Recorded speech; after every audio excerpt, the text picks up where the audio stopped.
Good morning, everyone. My name's Ross Atkinson. I'm the Programme Manager for Capacity Building for the Applied Research Collaboration Greater Manchester.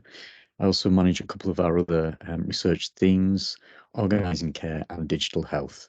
And I'll just hand over to Michelle just to introduce yourself, Michelle. Good morning. I'm happy to be here. My name's Michelle Briggs. I'm a clinical professor of nursing based at the University of Manchester and Manchester MFT. And I am the director of their clinical academic centre, and I contribute to ArcGM by being the capacity building theme lead. Thanks, Michelle. So I hope everyone's here for the same session. So we're looking today at our pre-doctoral fellowships, which are currently open for applications. This is a question and answer session, really, just to give people the opportunity to ask about the scheme for people who might be applying themselves or from organisations whose staff are applying to the fellowships. So just another introduction to our team. So there are several members of the team. Michelle's introduced herself there. Michelle's the theme for capacity building. We also have our deputy theme lead, Penny Lewis, who's also a clinical lecturer in pharmacy. Beck Elvey is a research fellow who's helping us with our capacity building work. Myself, I'm the programme manager, and also we have a project support coordinator, Carly Rolfe, who's supporting us in the interim while we add some new members of the team. So in terms of our pre-doctoral fellowships at the moment, the scheme is open for applications currently, and it currently closes on the 18th of May at 5 p.m. We will discuss deadlines in a little bit more detail in the course of our presentation, but we're looking to shortlist our applications and inform people of whether they've been shortlisted the week beginning the 19th of June. And interviews are currently planned for the 29th of June. So just a little bit of information about eligibility. Essentially, people who are applying to the fellowship scheme have to be employed by an organisation in Greater Manchester which provides health or care. So these can be NHS trusts, but we're also interested in hearing from people who work for local authorities, voluntary organisations in Greater Manchester. And we have widened our remit recently to ensure that people from a wide range of backgrounds are eligible to apply to the fellowship. So not only registered health professionals, excluding those from medicine and dentistry background, but people from nursing, midwifery, social work, social care, other allied health professionals, those from commissioning and health policy making backgrounds. If you have any questions about eligibility, then please do get in contact with us and we can. So we hope that people have started looking at the application form, which is available on the ArcGM website. We know that there are some technical issues with the online form at the moment. So if people do have issues like that, please do get in touch with me and I will put my contact details in the chat. I just wanted to mention that at the outset because we do have a PDF version of the application form, which people can see the questions which are on the application form itself. It really is a guide to helping you to think about what you need to answer in that form. And one of the key things that we ask people to do is start making links with supervisors. So there's some guidance that's available on the website about supervision and the whole scheme itself. But what we want to encourage applicants to do is make links now with your supervisory team. And these supervisors come from a range of backgrounds, but we do have some criteria that people need to fulfill to ensure that you're eligible to apply. People can have up to 3 academic supervisors.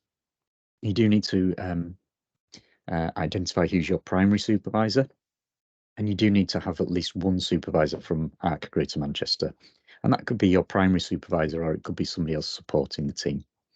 This is probably one of the most common questions that people ask: who can be my supervisor? And you can have supervisors from a range of different types of organisation. It might be an employing organisation, somebody who has the academic expertise to help you. It may be somebody from a different university. either in Greater Manchester or outside, but you must have at least one supervisor coming from the ARC-GM team. And a list of supervisors can be provided if people want more information. They can contact me, but I'm hoping at this stage people will start to make links with supervisors who can be named on your application.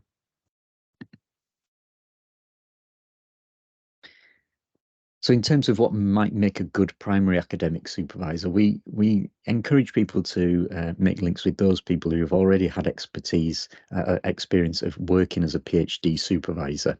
And they might have experience in your particular area of research. That might be your area of practice, or it might be that they have an interest or experience and expertise in relevant methodologies. You should try and choose someone who is easy to communicate with, and you can maintain contact with throughout your fellowship, and that's really key to ensuring that you have a good dialogue with your supervisor.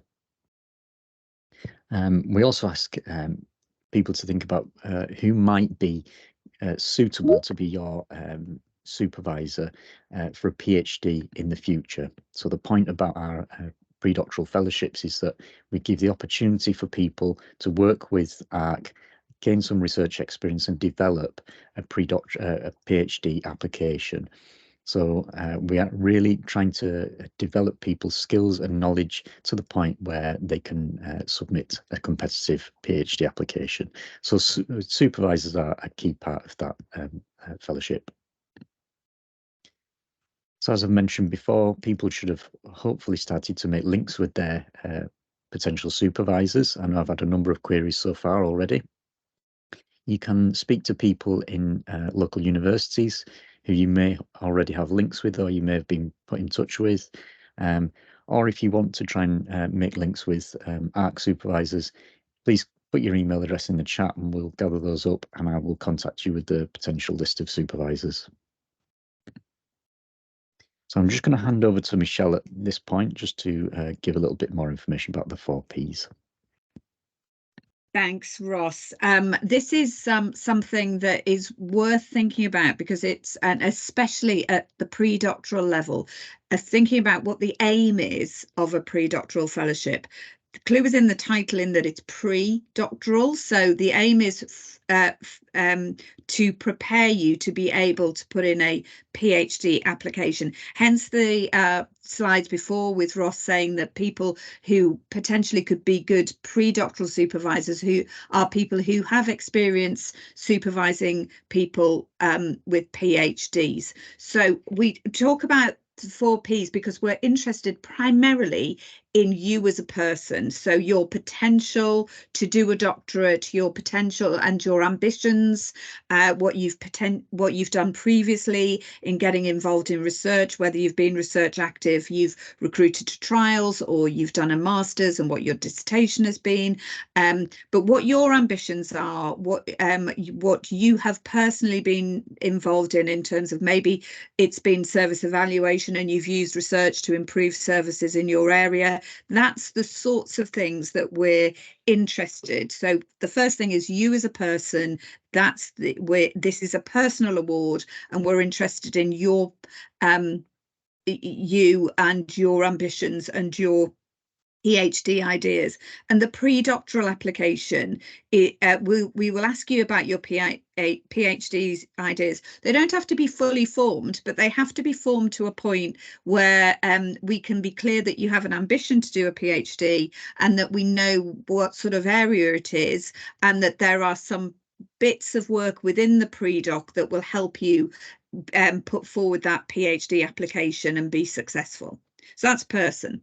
The place, that link. So and when we mean place is that your pre-doc and your PhD ambitions are located in the best academic place for you to be successful. And that is your supervisory team, the university that you're choosing. So it doesn't have to be the University of Manchester. The University of Manchester excels in some areas, but doesn't excel in all areas. And it might be that your supervisory team, you've got existing relationships from your master's degree or other research that you've done, and that your particular area of interest, the academic expertise is located in a different university. We do say that one of your supervisors needs to be located within the ARC. That is purely so that we're helping you navigate the ARC groups, so that you can maximize and get the best out of your ARC experience, so that there's no reason why all of your supervisors need to come from the ARC, and the supervisor who comes from ARC GM needs to connect with other supervisors. So I hope that helps. But equally, we're also interested in you making the case for the place that you've chosen to ultimately locate your PhD studies and your pre-doctoral studies is the best place for the work that you want to do. Then, of course, there is the proposal, and there's two bits to this. There's the proposal of what you want to do in your pre-doctoral work, but how that will link to your PhD ideas. If I give you an example, it might be that you're interested in doing a PhD in a particular type of wound management system, but we don't know whether whether there's evidence to suggest that wound management system has been used in practice, and that your pre-doc, you want to do a systematic review or gather the evidence to suggest that this is a good question. So you may have come up with that question in clinical practice, but you've not done the systematic review that proves that that research hasn't already been done. And that could potentially be your pre-doctoral work. Or it could be that you know that there's a clear gap in the research, but you're not sure whether this is something that the service users in your service would be interested in, or that it actually meets a service need. So you might want to do some patient and public involvement. So that's around the proposal of what's the pre-doctoral work that you want to do, and how will that link to a PhD proposal. And then, of course, we'll be looking to pull all those three together to assess the potential. So for you to be able to deliver that pre-doc and be able to successfully complete your pre-doctoral application to the extent that you'll be able to put a PhD proposal and application in.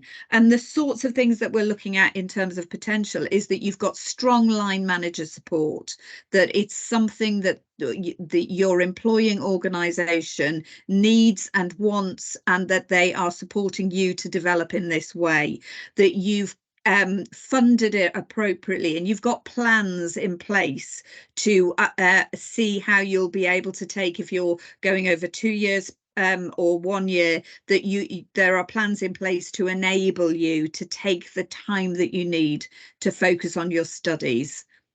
So I hope that's given you a broad overview of the sorts of things that you'll get points in all of those areas. And so it's in your application, it's really important to make sure that you hit all of those areas and say something about those areas.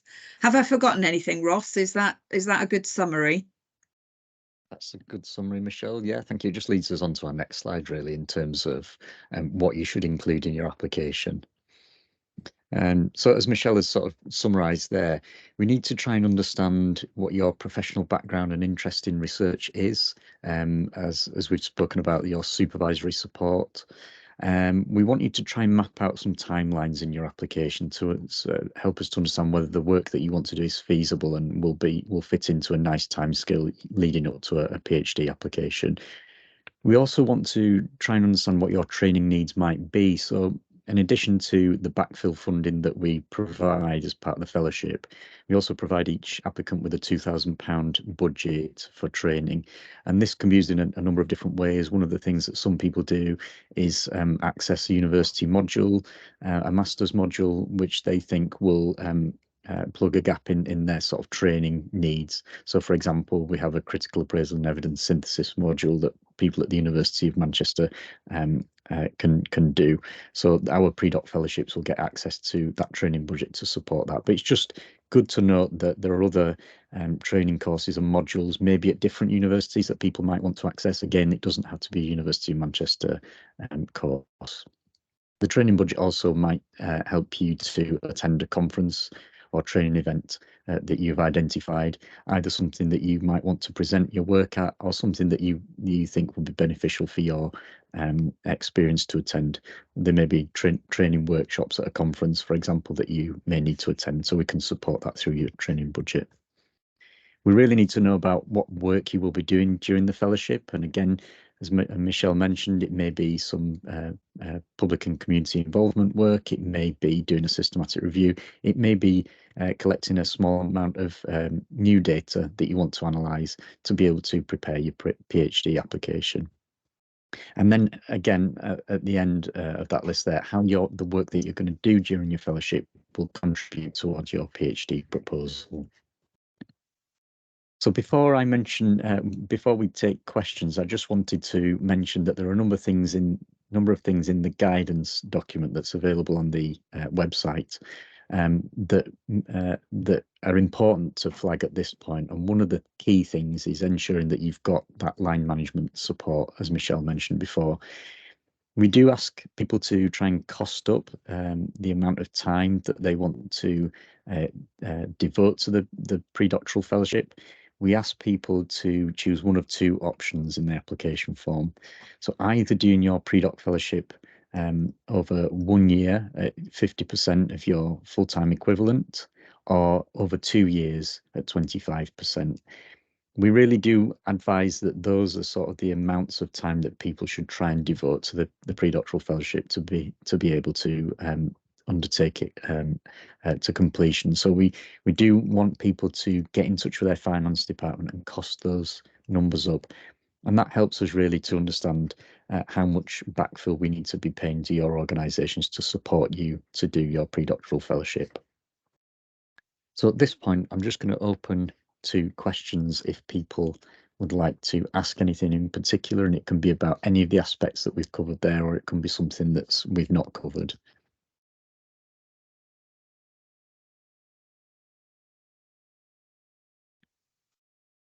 Hi, Glenda. Hi, Ross. Hi, Michelle. Yeah, I just wanted to clarify about the can I use, the referencing, and did I get it right? That is a Vancouver style, and would it be included in the word count? So yeah, we do use Vancouver referencing styles. So yeah, that wouldn't be something that we would sort of count in the word count. And we generally would ask people to keep your references to ones that are really relevant to, so we might say 2 or 3 key references at max. We understand that, there will be a lot of things that you might want to mention in your application, but just those 2 or 3 key references that are sort of really important to your application. Okay, thank you. I'll let the others ask later on. Simon. Hi, thanks, Ross. I just wanted to ask about the funding. So if the 20K that's available isn't really enough to cover the time that might be required for the fellowship, any suggestions on how any shortfall might be made up? Because obviously, most people are applying for this are reasonably senior. Absolutely, it's quite a common sort of query that we get, and we really we leave this to the applicant to discuss with their employer to start with. And I think there are a number of ways around this. Sometimes there are pots of funding that may be in a research fund in people's organisation that they might be able to access to sort of plug the shortfall. It may be that the time commitment is adjusted accordingly, and this is something that Michelle and I have discussed previously. And I think although I've said that we really think that people should try and devote 50% over a year or 25% over 2 years, sometimes the amount of work that somebody needs to do in their pre-doctoral fellowship may not take that amount of time. So I think it's relative to what people want to get out of the pre-doctoral fellowship, and that's probably on an individual basis. I think if there's a good rationale in the application that somebody only needs to spend 30% of their time over a year to complete the work, then that will be considered.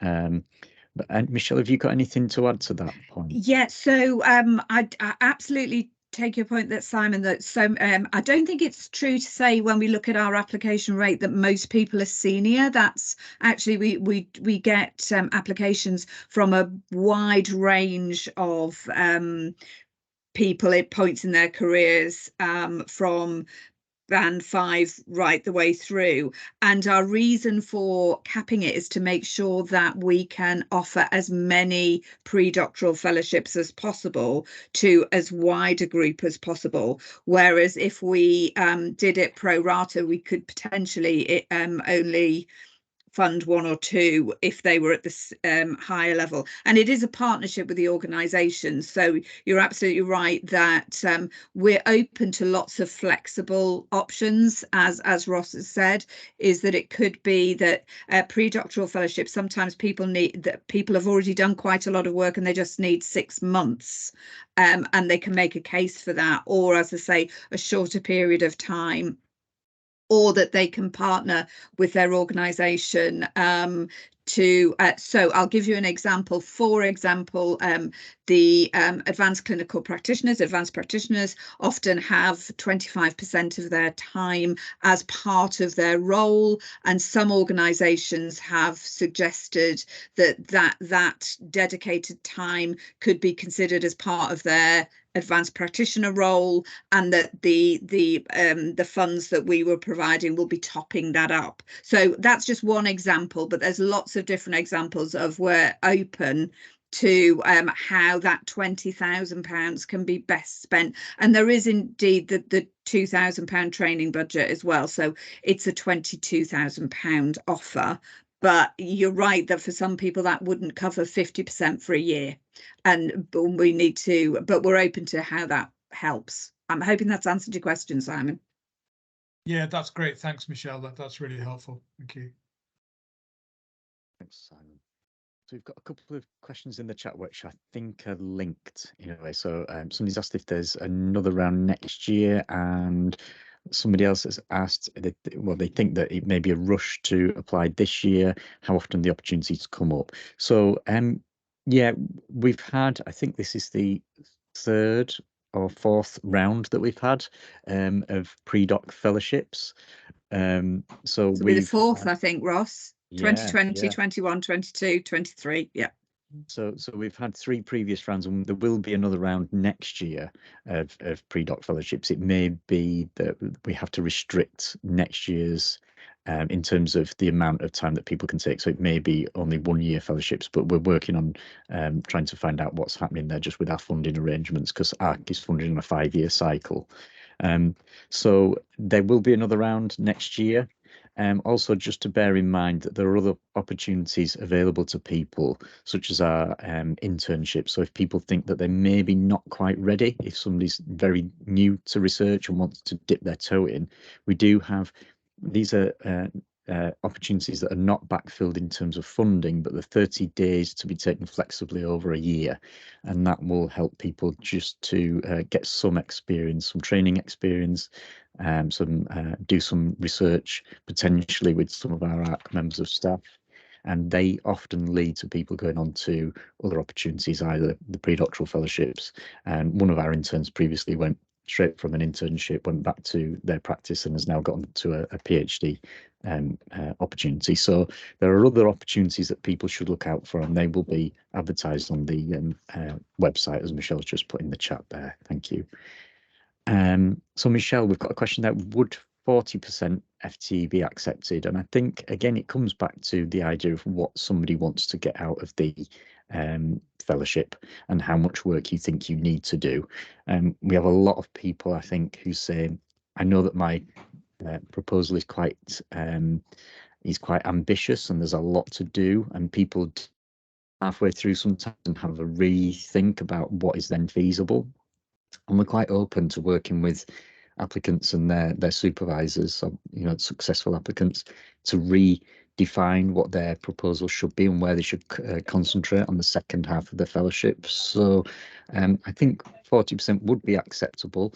It depends on what is in your application in terms of how much work you think you need to do, what you need to do to get to that point where you can submit a PhD proposal. So I would say yes, I think that the application form does force you to choose one of those options. In the explanatory text, there is a box there that any other relevant information, you could put in that box there that you want to highlight, that you would prefer to do a 40% commitment, and that will be considered in your application.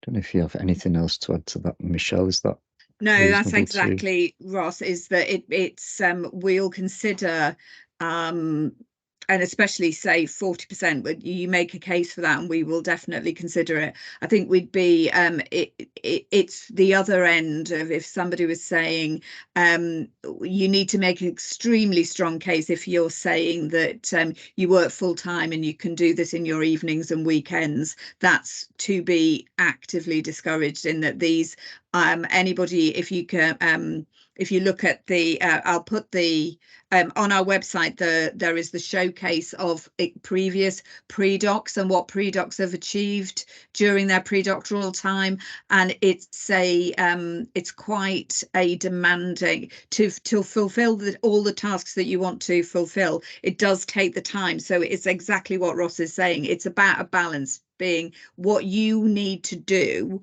and us and making it clear to the people who are on the panel to make the decisions of the awards that what you need to do is feasible in the time that you have set aside for it to happen. That's it. That's the trade-off. We're trying to be as flexible as possible.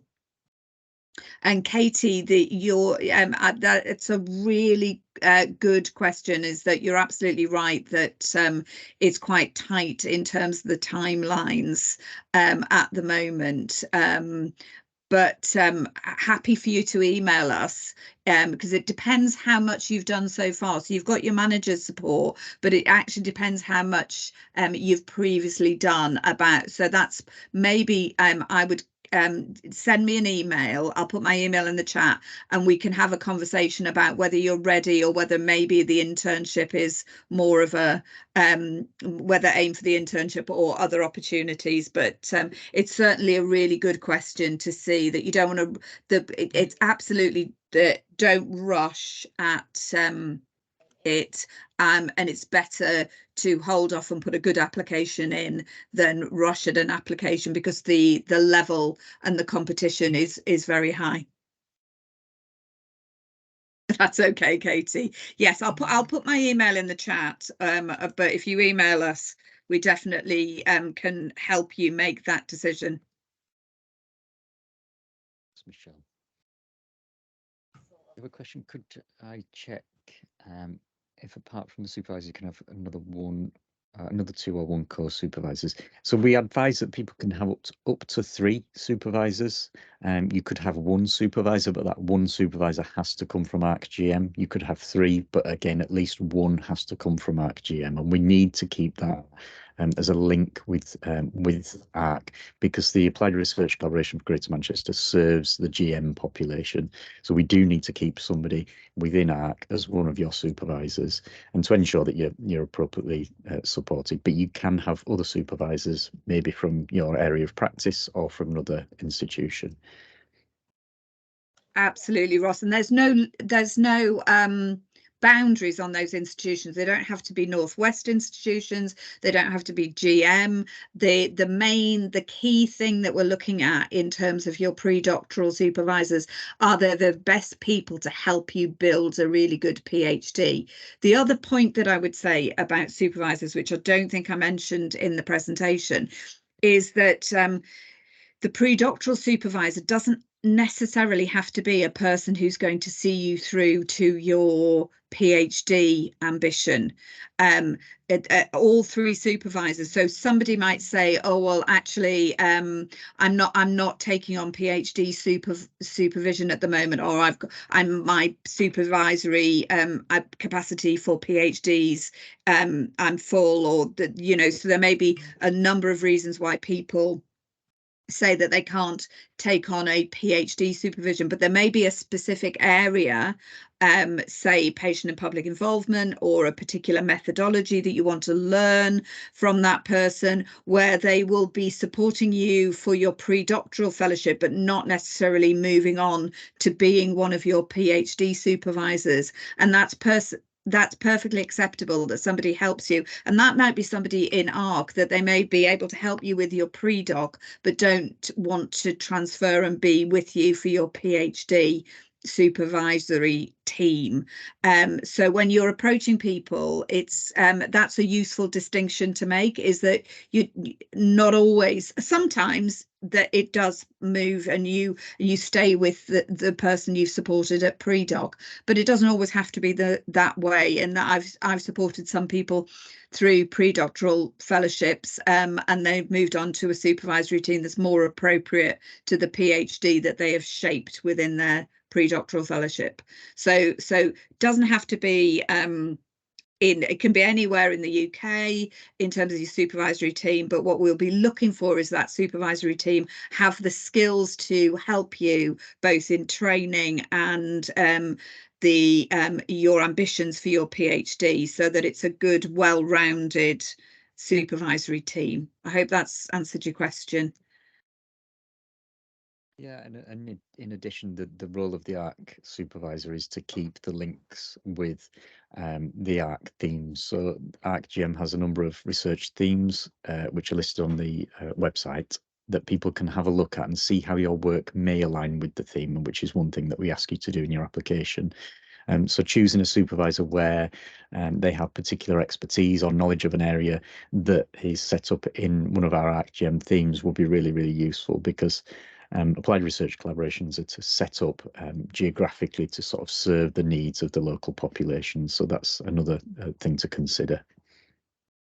That's a really good point, Ross, around that, think about the ARCs, the Applied Research Collaborations is a network of collaborations through the NIHR, and its key function, and the thing that makes it different to, say, the BRC, which is the Biomedical Research Centres, is that applied research collaborations, as their name suggests, are about applying research or applied research. So we're really interested to see how your research is going to make a difference both to your employing organisation in its ability and capability to deliver to the population of Greater Manchester, which is why we say that in order to be eligible to apply for these, you need to be in an employing organisation that provides services to the population of Greater Manchester.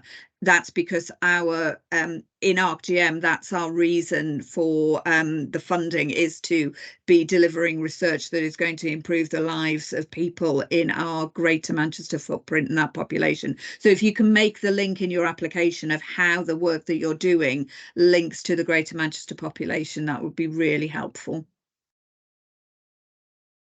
Thanks, Michelle. Just put the link to the application form itself in the chat there, so that we are using an online application form this year, which is we've not done previously.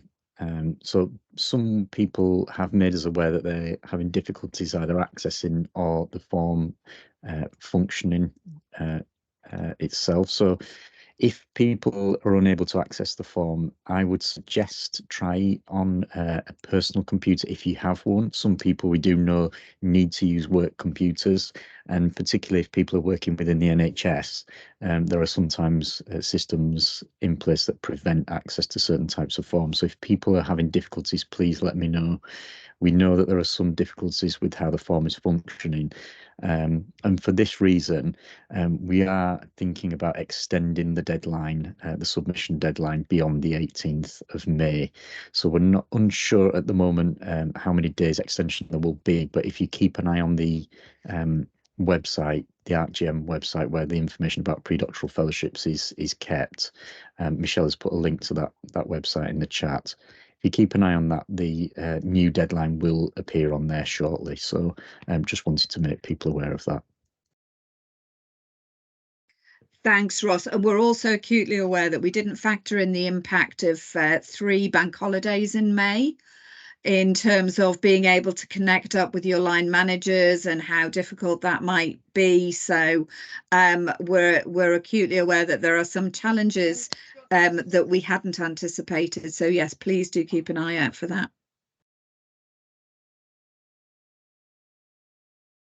That sounds really interesting.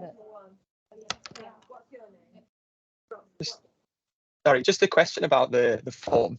Can you save it as you go along, or do you have to complete the whole thing in one sitting? I believe you can save it if you're logged in to I think it's your Google account. But what I've been advising people to do so far is actually write your application. So use the PDF that we have hosted on the website to be able to view all the questions and write your application in a Word document. I would highly recommend doing that. And then you've got all your answers saved, because it may be tricky to actually save your answers if you're not logged in. That's how I think the form is functioning at the moment. But yeah, if you save your answers in a Word document, again, if you're having issues with things like that, please do contact me and we'll see how we can support. Perfect, thank you. That's always a good skill to, that's all I would advise, always doing that. Having just uploaded something yesterday onto an online portal that then didn't come through, so that there wasn't a confirmation. Ross, when people fill in the application, do they get a confirmation that their application has been submitted? There should be a confirmation email or a note. There should be a confirmation email that comes through, and I think once you submit it, you can also view the accuracy of the form, so you can sort of have a check back.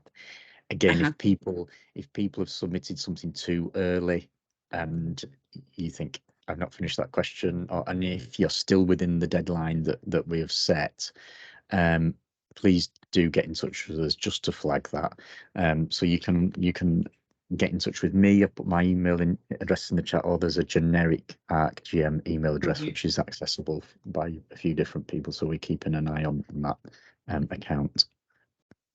And absolutely, and in addition, if you do not receive your confirmatory email to say that your application has been logged, then again, get in touch with us just to check that the application has arrived, because whilst glitches don't often happen, it would be we really wouldn't want you to assume that you've applied and we can't see the application. So again, that's another reason why it's always good to have a Word copy. I personally find that's a really helpful thing to do, to have a Word copy as well, so that when you're preparing for the interview, you've got everything there in front of you. And that's also a really good thing after you've applied, to share with your potential supervisors, to say that the application's gone in and that your potential supervisors can help you if you're shortlisted for interview, that they've got the full application that you've sent through. It's good practice, and I'd advise you sharing that with your potential supervisors. Hope that's helpful.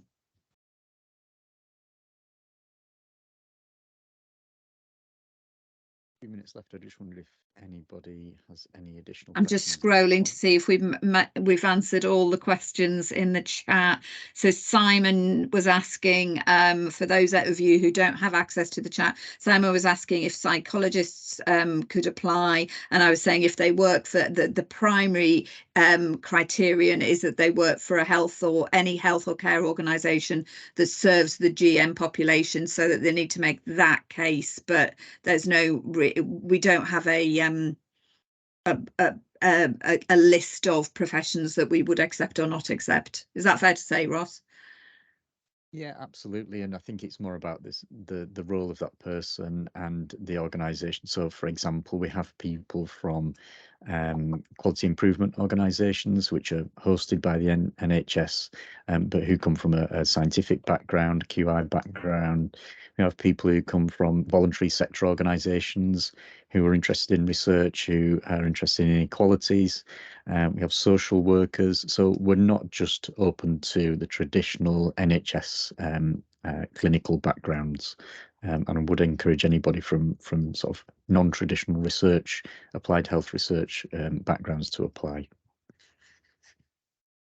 That also goes to broad. We are absolutely committed to inclusive research and being more inclusive, and so please look on our website. But just because you might think, oh well, there isn't a my professional group isn't represented, or I can't see somebody who looks like me on the ArcGM website. We're really keen to support underrepresented disciplines, underrepresented groups, those people who traditionally haven't been represented within our community, our research communities. So we would really like to encourage you to apply. If you have any accessibility problems in terms of accessing the forms, please let us know. We can provide them in different formats. So we are definitely want to be able to encourage as wide a group as possible to be able to apply and take advantage of this opportunity.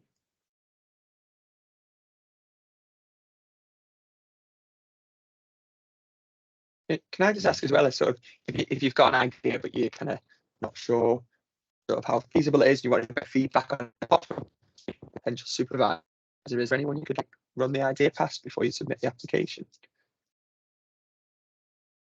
Yeah, absolutely. And I would strongly encourage Encourage, yeah.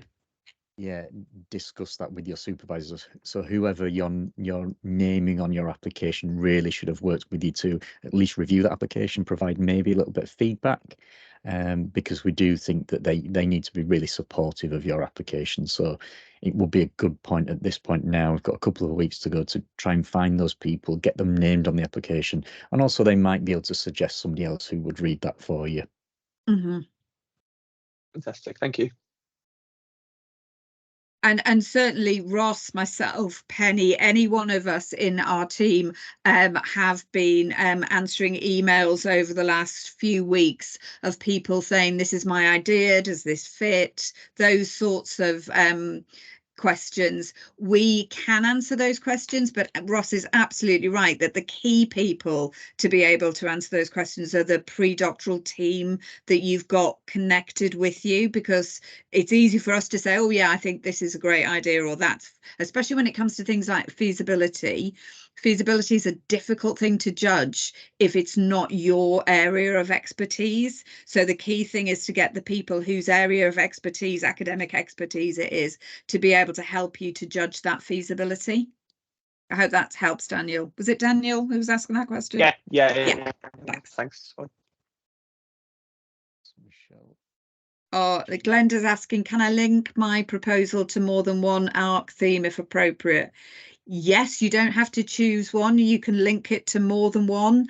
And as long as you're making a good and reasoned argument why it needs to be linked to more than one. You don't have to have, the other thing to say, and which is a really good point, is that if you are linked to more than one, you don't have to have two ARC supervisors. So because we work across themes and work very well as a wider ARC team and have a lot of conversations across sites, so across themes. So you would only need to have one ARC supervisor as a minimum, but you can have more and you can link with more than one theme.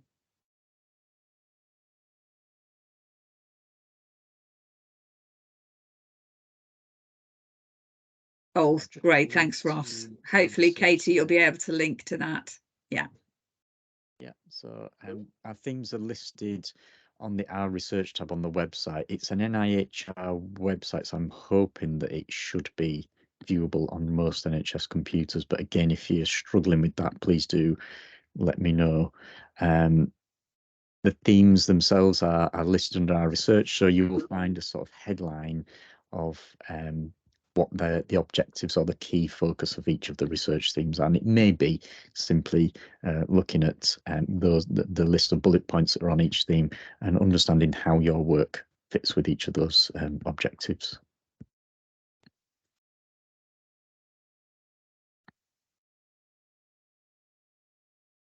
Brilliant. So I think if anybody has any last minute questions at this point, we can take them. Otherwise, just wanted to mention that this recording will be available on the website in a couple of days' time once it's been edited. So if anybody has any questions that they want to take offline, please do email me or the generic ARC email address. There's some guidance that's available on the website. Again, just refer back to that. I think the main issues at the moment have been the online form. So if people continue to have issues with that, again, we're hoping to be able to accommodate things like that through the extension of the deadline. But please do flag these to me if you're having real problems.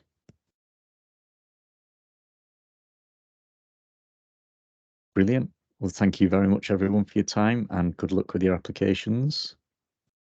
Thank you both. Thank That was really you. helpful. Thank you very much. Take care.